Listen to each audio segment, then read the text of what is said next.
a dream I know. Deep up my feelings for you. Watch. Hello reality viewers, welcome back again to Reality Latest Gist, the home of news and politics. For this channel, we dey drop news every day and we dey react to every videos wey comes our way. And na reality news now we dey drop for this channel, and we dey also dey talk am as e be. If today na the first time we say you dey come across this channel, you are highly welcome. Thank you so much for stopping by. And if you are returning subscribers, I appreciate all of una for una massive support to this channel. I say may God bless all of una in Jesus name. Amen. I get video wey I want present to una this very moment, and I go to follow una dey watch the video. After we don watch am together, make we drop our opinion constructively for the comment section. Like our videos and also share our videos if possible. Bye for now. Good morning, good afternoon, good evening, everybody, depending on where you are joining me. I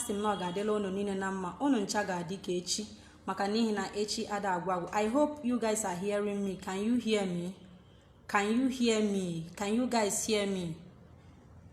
Yes na comment section. Of my network, yes na comment section. Let me see you. Network more demma. Abona my network dem idelum yes na comment section kamfia bikon. Is my network good? Network achalugo demma. Okay, my network dum okay. Because share around this video. I want you to share this video.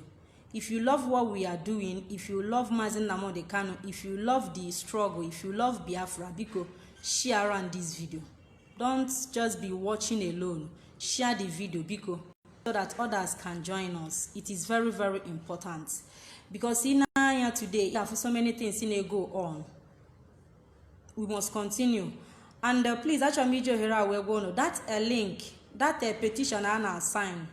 I don't know how what happened to it. It is done already. The link is no more working unless you can create your own petition.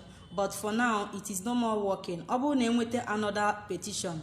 I'm going to come out live to make it public. Then I will share the link. You gotta go. We must continue. We are not stopping because in our for that Nandeful they are mean, and we ourselves we need to be mean too. Onyanya na ekwensu na eri nni na eji ogonogo ngazi. Iju ekwensu, iju motite ekwensu, man lafia niile, ija once and for all. So that is it, my people. I want you guys to share this video because onye wenye wezine achom can you unite her together, can you fight ya this our enemies ka hapu onozo ka nwele onwe anyi we bia. And again, don't be carried away. Apota the other day say that na impostor Buhari that no na consider ka release Mazen Nnamdi Kanu because before na consider we are wiser than them. Before na consider aga run thorough test nisi Mazen Nnamdi Kanu in and out. I get check your former, check your future, ya check your every damn thing. After that na poison other na no bu here release ya after some months, more some days, more some years. Ufaka, I get check our leader very, very well. Be very careful. You need to be wise. Any day otherwise. Don't be carried away that I get release here. In a way, Mazen Nnamdi Kanu. No. We must. Anyị ga-eghele oghe. Ndị Fulani do bad. Impostor Buhari is evil. We must run a thorough test on Mazen Nnamdi Kanu to make sure that na his health, to make sure that na that substance Emelu inject in his system, na his blood, n'ime ahụ ya, that na as in no nwe anything ọ ga-eme because Fulanis they are evil. Yes, don't believe that na-eme here inject, na lie. They injected Mazen Nnamdi Kanu. They injected him. If they deny that they did not inject him, we are going to run a test on him. I get check here thoroughly. Obu na okay release here, release here. Onye abu na lie. We go check her. I get check here. Onwe anything melo Mazen Nnamdi Kanu from now till 100 years. I get jide Fulani people bomba. 100 years they peka themselves till ono chakwa no wa faka. I get check here. I get check here because we can't affirm the reason why they will inject that young man. Affirm the reason, affirm the offense of Mazen Nnamdi Kanu to compare na aloni and the Fulani name. even the so-called coward akpọrọ president alụ nke kachasị. That useless coward na Aso Rock, he is a criminal, he is a terrorist. What he is good at bo in a go gun na share all these killer headsmen. Impostor Bugari, you a useless man. I won't mix word when I'm talking to you. You are as useless as shit. He is a useless man. And I owe nobody any apology on that. So that useless man in Aso Rock, before you release our leader, we are going to run a thorough test on him. You can't deceive us. You are too small, you are too local. You are too local to deceive indigenous people of Biafra and lie. We must check our brother and know the evil substance, the dangerous something you injected in his system. Look at Fulani. You want to kill Mazi because you have seen that na maybe that na the poison na ha react is in ahia. Ono gbala also release ye o ga be release ye ekwekwa ka ihe mee ya na ebe Mazi Nnamdi Kanu no unu ga-eje cheje o follow no na ono that na these people that na ha ga extra length because share around video because share this video. Did you know the way Fulani sisi we do bad, the way has he made their own sacrifice, the way has he made their own thing? A Fulani idiot can come out and sacrifice his life. My bune ebulu Mazi Nnamdi Kanu. Onwe ike bute that poison. Nebe dobelo Mazi Nnamdi Kanu. Sacrifice you onwe. Taste ye that ihe ahụ butere Mazi. Onwe ike o taste ye ya. O decide go na ega anwụ. Ma eburu na anya na azi na ebutere Mazi Nnamdi Kanu. Onwe ike obi Mazi Nnamdi Kanu that poison. Mazi asi anya taste yo. O taste kwalie. Orizie ya. Onazi onwụọ. Then Mazi Nnamdi Kanu the thing emekwo ya affect. But ihe m na-ekwu today bụ that una evil ways. N'ebe Mazi nọkwa unu ya atakobe eze.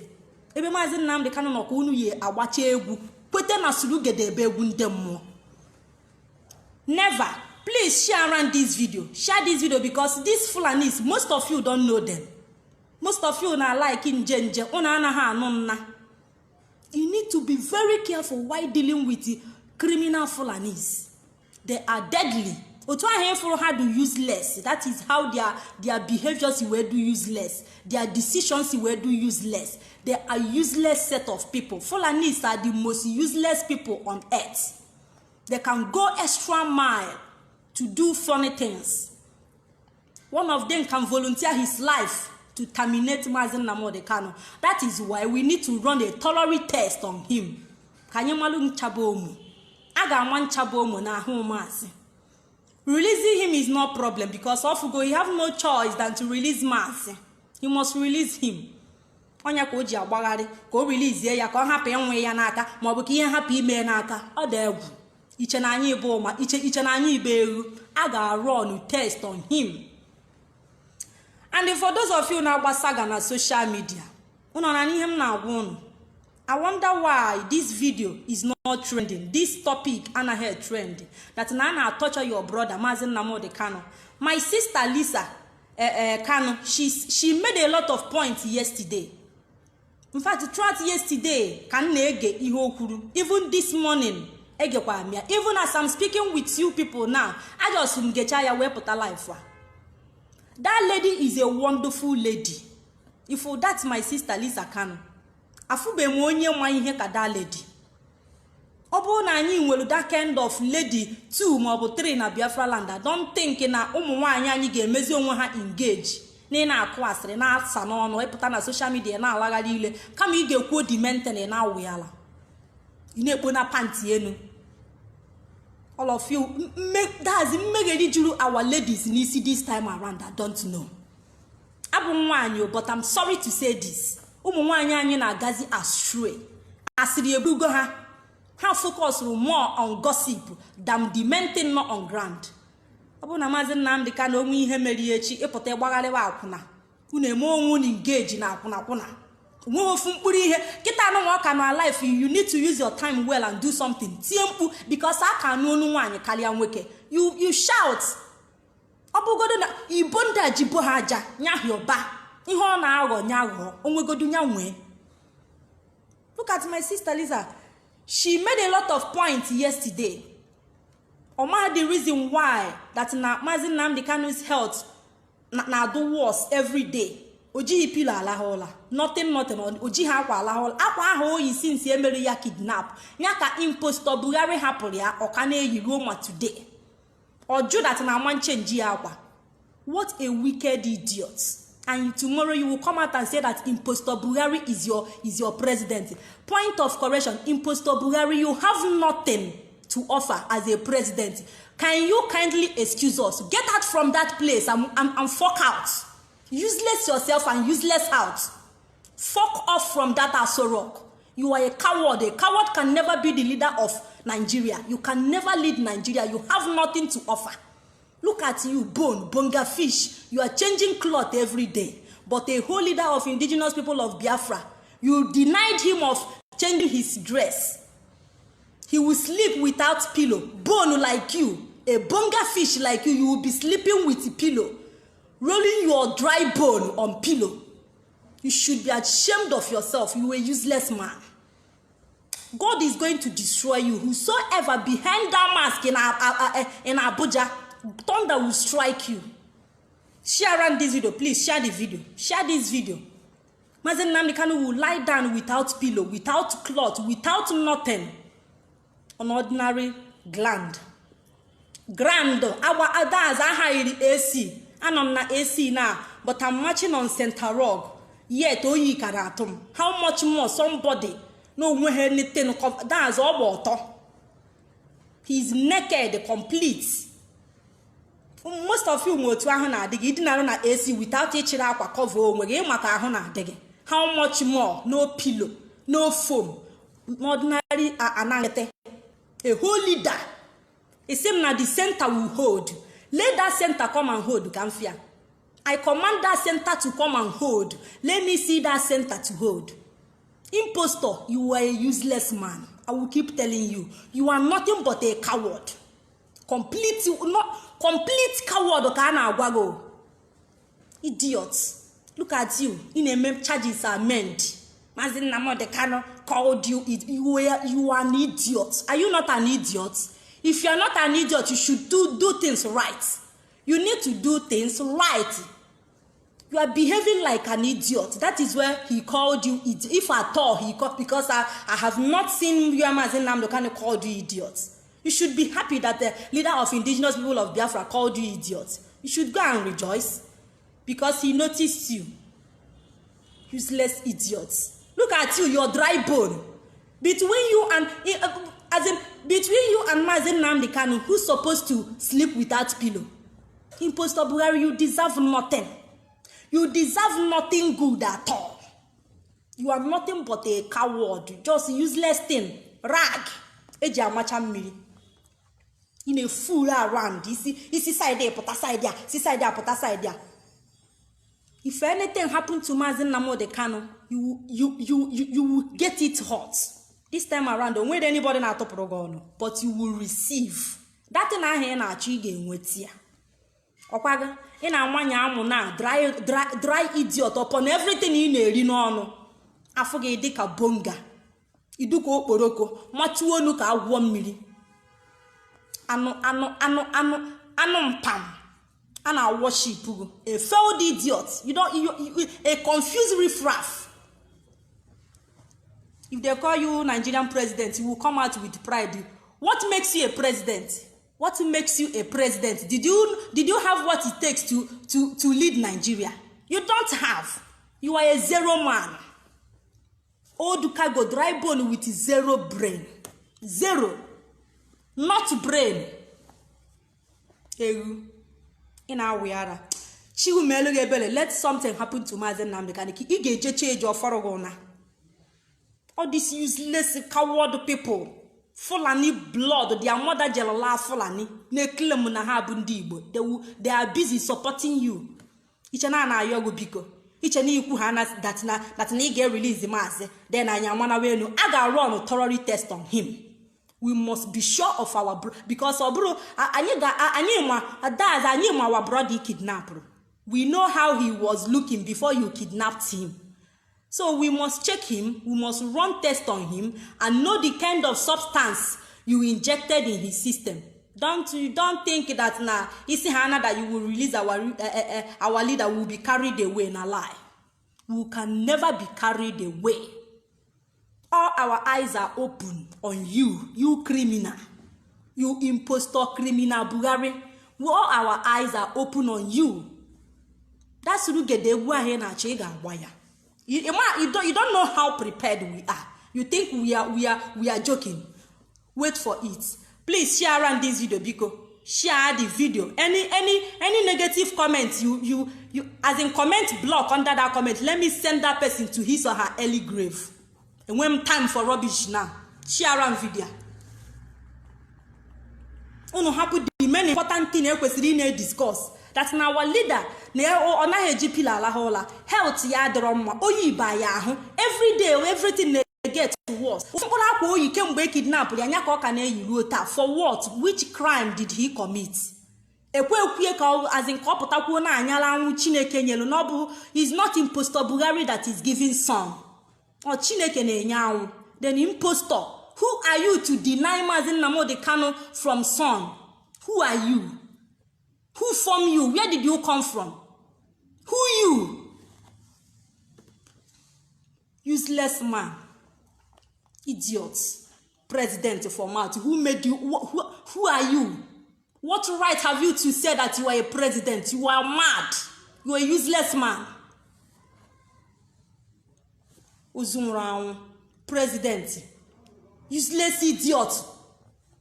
Share on video because share the video, Joe. Share on the video. Share the video. If you have that impostor account, share this video to him. Tell him that I said that he's a criminal. He's a coward.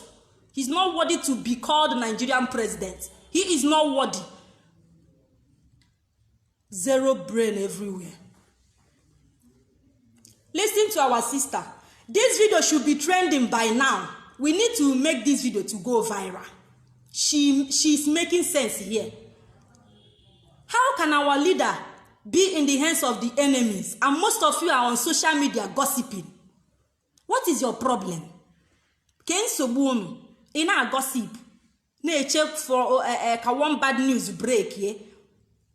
You are expecting bad news. Let me shock you today. All of you that are wishing Mazi Nnamdi Kanu death. You are wishing him to die. You will die. You forget all the whole thing you represent, your family, your generation. If you are a mother, if you are a father, all your children will die. For the fact you are wishing our leader death. Nobody will bring you out from it.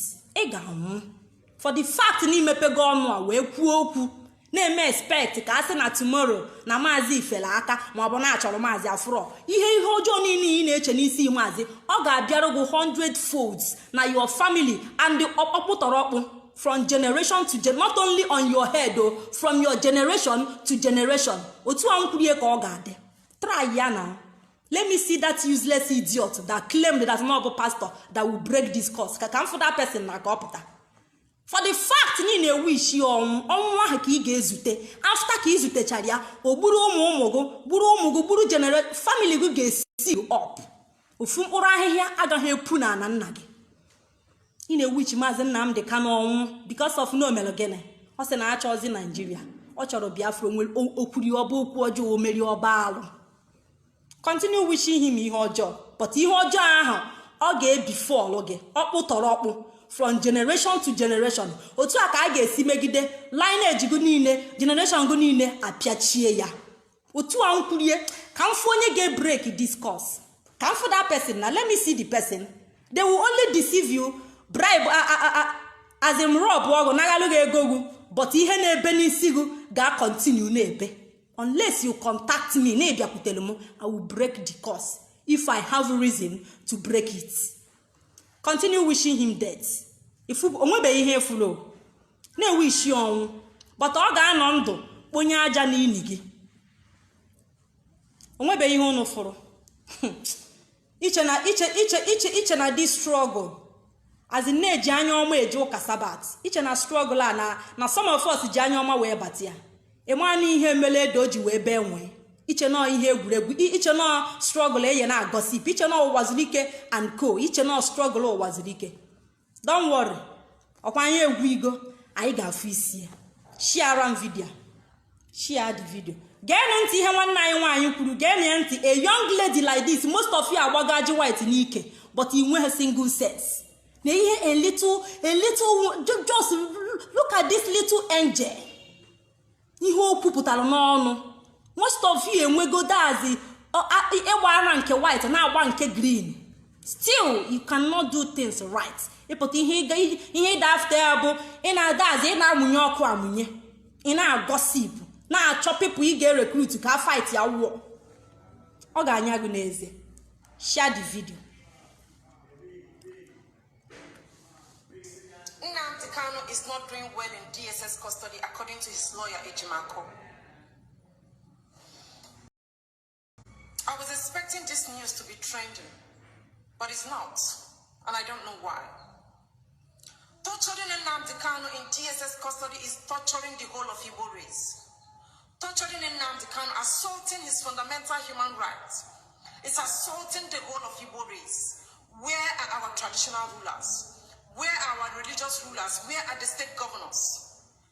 No matter the crime of Nnamdi Kanu, he should not be suffering in DSS custody. At least take Nnamdi Kanu to a prison yard. That is what I'm proposing. The lawyer said Nnamdi Kanu does not sleep with pillow. Nnamdi Kanu's health is deteriorating. They injected Nnamdi Kanu. Yes. Nnamdi Kanu stays in a tiny room for 23 hours. The 1 hour that he is supposed to see sunlight, he's not allowed to interact with anybody. They are isolating him. How will you feel when they keep you in a room for 1 week? Are you going to survive it without interacting with anybody? No television, nothing. That is what Nnamdi Kanu is passing through in DSS custody. According to the lawyer, Nnamdi Kanu is putting on just one cloth. Since how many months that they kidnapped him? And you're keeping quiet because it's not your brother. You're keeping quiet because it's not your husband. You're keeping quiet because it's not your son. Is that why you guys are keeping a grave silence? Is that why everywhere is quiet? Is it not supposed to be trending? If it was your brother, will you keep quiet? If it was your brother, will you keep silent? You guys are afraid to talk about Nnamdi Kanu because you feel police is going to arrest you and you've forgotten that you're as good as walking dead. I don't expect this from most of you. He does not deserve your timeline or what? He does not deserve your time on Facebook. He doesn't deserve your time on Instagram. Why is this news not trending? He is suffering. They are breaking him physically, psychologically, mentally, emotionally. They are breaking him gradually. And if they continue like this and we continue keeping silent, you will wake up tomorrow and hear the shocking news of your life that he suffered. He couldn't make it any longer. God forbid I don't wait for Nnamdi Kanu. But action speaks louder than voice now. Action speaks louder than voice. At least I am proposing that he should be taken to prison yard where he will see people. It's much better than isolating him, keeping him in a tiny room. Imagining the thing is making me to have migraine already. Because I know I can't stay in a place for even 3 hours without talking to anybody. Why are you guys keeping quiet? Where are the men? Our men are now gossiping online. Men don't gossip. Where is your manhood? Where is your manhood? What makes you a man? The manhood you have is what makes you a man. A man doesn't gossip. Gossip is left for women. Keep this talking for women. Our men act, not talking. Men are not gossiping from one place to another. Mr. A did me this, Mr. B did me this. The leader of Biafra is suffering. He's not a terrorist. Even Osama bin Laden that destroyed the World Trade Center was not treated the way they are treating Nnamdi Kanu in DSS custody dungeon. You know, you guys know what Boko Haram is doing presently. You know Boko Haram destroyed the north. They have captured in many communities. They have even taken armor tags from army people. You know what they are doing. They are even collecting tags. They are asking for rice, Caribbeans, they are kidnapping. I have not heard that Boko Haram is in DSS custody. At least Boko Haram that has kept people like this in the north are supposed to be kept like that and tortured. Even Boko Haram is not. Your fundamental human rights, you shouldn't be abused when you are still not guilty. But the Boko Haram that we are seeing what they are doing that are supposed to be kept in DSS dungeon, they are not treating them like that. Fulani herdsmen, you guys know what they did and what they they are still doing. They raped our sisters, they butchered our father, they destroyed farmlands. Fulani herdsmen are not in DSS custody, but Nnamdi Kanu, for reasons best known to them, is in DSS custody where he's suffering. Keeping silent doesn't mean that you are not going to get the pain when it's time. I don't know why you are keeping quiet. Because it's not your brother, it's not your husband. That is why I say you guys are wicked. Unu were ajo, unu do wicked. Unu do wicked. That is why this thing is not trending. He is suffering. Very soon now we'll go to 25th of December. You guys will bring spoon to eat fried rice and chicken. And your brother is suffering in DSS custody. Torturing Nnamdi Kanu is torturing Igbo race. They are holding him in DSS custody. You guys should stop keeping quiet. This silence is killing me gradually. Our men should stop gossiping. You people talk too much. Leave this talking for women. Leave this gossip for women. That's manhood you have. You have to show it that you are a man, not by gossiping. Taking seat or sitting down and gossiping from one place to another. My sister, let me come in on that manhood. You know, I used to say it here that in our people, ha just most of them na amanyaziam. Okwa ana m ekwe some people are na church and am is not funny.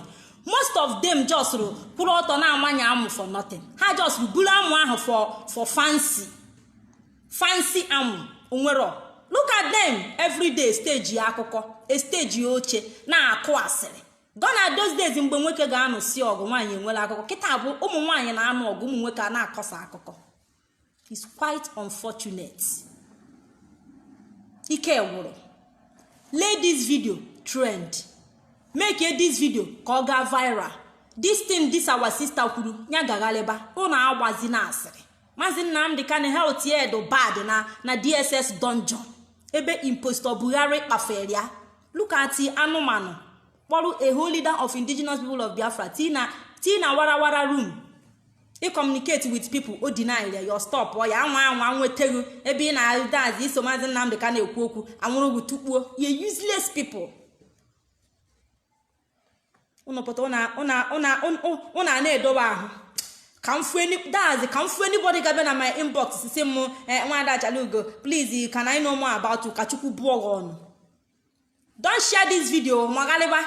Emekwana ka ihe agaba viral nti ihe emebie but ma na ama that anwa chọ Maazị Nnamdi Kanu unu ga-atakari chinchi na afufu. Okwa na m ekwu unu che maybe na okwu Ajalugo na Ajalugo ga na-ekwu ka nwa nka na wow. Aga na-ekwu. Okwa ifuru unu aga na-ekwu ye. Share the video. Ebo share put debe mo dide mo ifuru ka emelu the video mo ifuru anything obuna na share ya na atuse nya gaba viral.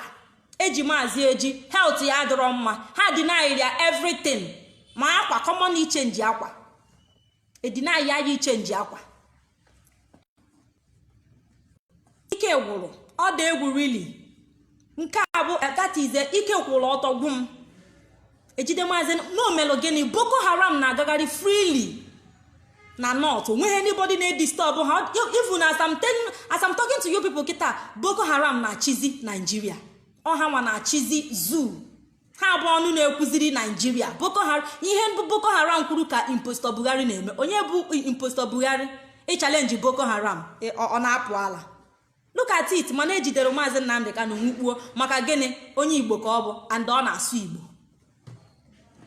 Igbo ejiri gwọrọ ha ọgwụ Igbo eji wee gwọrọ ndị Fulani ọgwụ ịnyamiri as far as na-ebo ịnyamiri a ga-egbu gị onwe anything ikwuru ga count for the fact that na-ebu ịnyamiri ị na-asụ Igbo bụrụ ịnyamiri lie they no go take your word onwe aga na suppress gị Fulani unu mere onwe unu ebe ha si ewute mbụ na all these Igbo elders anụnwa with Igbo leaders ha nwalele onwe ha lelu ndị Igbo niile tọrọ n'aka Fulani a ga-eji ọla nwapụ outside si ha come on smell out ndị na-esi isi today ha na-achịgharịzi ọnụ na-edobe ha na ha bụ best na ha nwe ebe niile.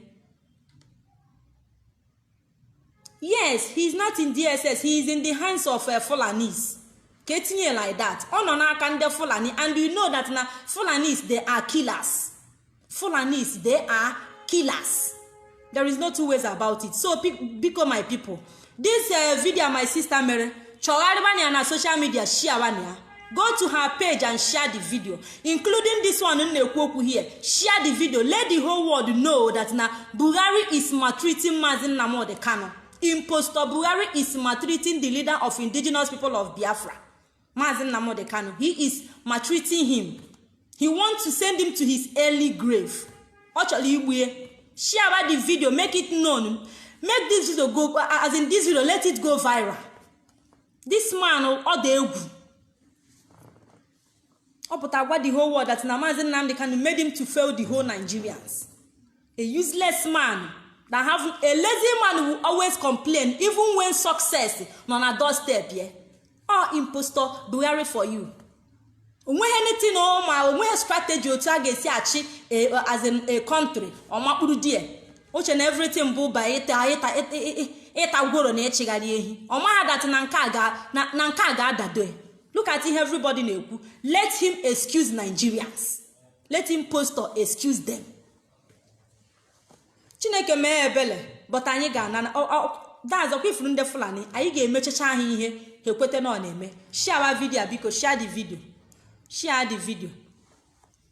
Mazi Nnamdi Kanu nwebe crime or committee. He committed no crime. They are just fooling around. Impostor Buhari and co, they are just fooling around. Mazi Nnamdi Kanu is innocent. They are just fooling around. He committed no crime. So make this video go viral. Share the video. Tell the whole world that impostor Buhari is maltreating Mazi Nnamdi Kanu.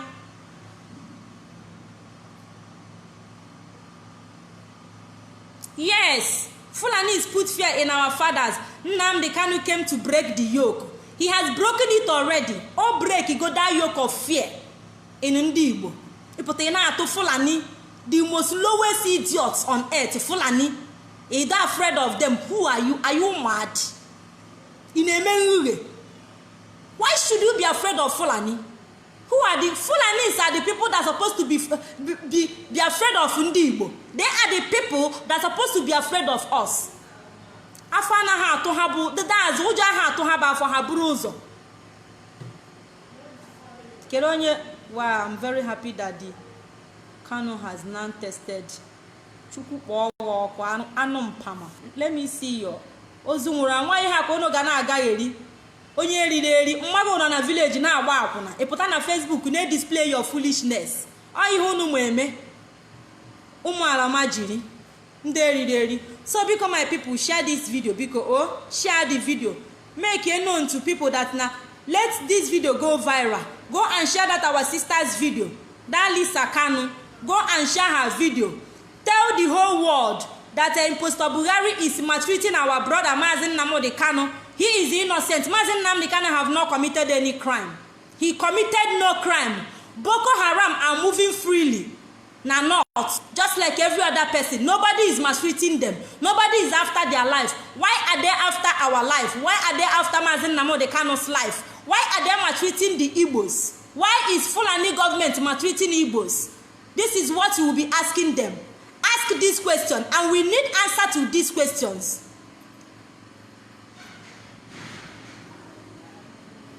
That is it now. Aha man nde ha na emetere celebrities. Okwekwa ha celebrity haza. Omunwa nwa da chalugo ga-akpọ idiots, cowards celebrity. Munwa buruzie gene. Ha bu celebrity gene ka mma akpọ onwe m. I can never call them celebrities because they have not done anything for the betterment of ndị Igbo. Ihe ha na ebe a na-achọ ụba afọ ha. Ụmụ nwaanyị nke nọ n'ime ha do busy na ala ndị Fulani. How did you expect them to come out and castigate Fulani? It's not possible. All these akwụna girls juru na Nollywood nke pụta oje na ala Fulani. Ịpụtazi echi na-eme expect ka ọ bịa gwa ndị Fulani okwu. Ọma nkwu ọ ga-dodge because ebe onye na-dazi ebe onye bi ka o si ka ọ na-awachi. Ebe onye bi ka ọ na-awachi. That is why they will not come out to speak as in against the Fulanis, what they are doing to us. They can never see, you can never see all these celebrities in come out and destroy Fulani. They can never do that. You can never see them do it. So forget them. They are as useless as Nsianyolanyo. We are not waiting for them, but we must do our own thing on our own. We must do it our own. We must do it na our own way. Anyị ga-eme ihe anyị ji wee bụrụ ụmụafọ. Nwaafọ akpọwụ nwaafọ eza. Fulanis are too small and they are too local to use we Igbos, Biafrans, lie, no go happen. So because share this video, because this is a short video, a quick one. I'm busy today. I think I just put this because I want to make you. That's why I'm doing it. So because share this video until I come your way again. I can book one that Chalugo. Chalugo ne one adi boroja. Adama zin na mo de Kano. Ngwazie no kantido ka emesiano.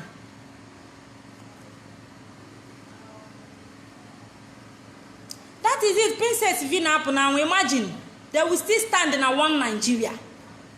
Share the video because share this video. Make this video to go viral. Ka emesiano. Amma biata aboka. Ade come.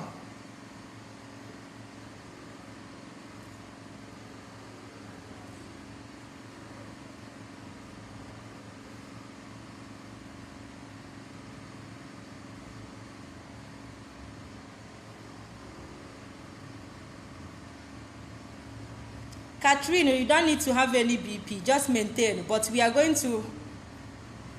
I got free here. We are going to see the head. Bye bye. Okay, let me. Can engineer go away, Michi? We are now so where. Biafra, we are going to stay. Adama data.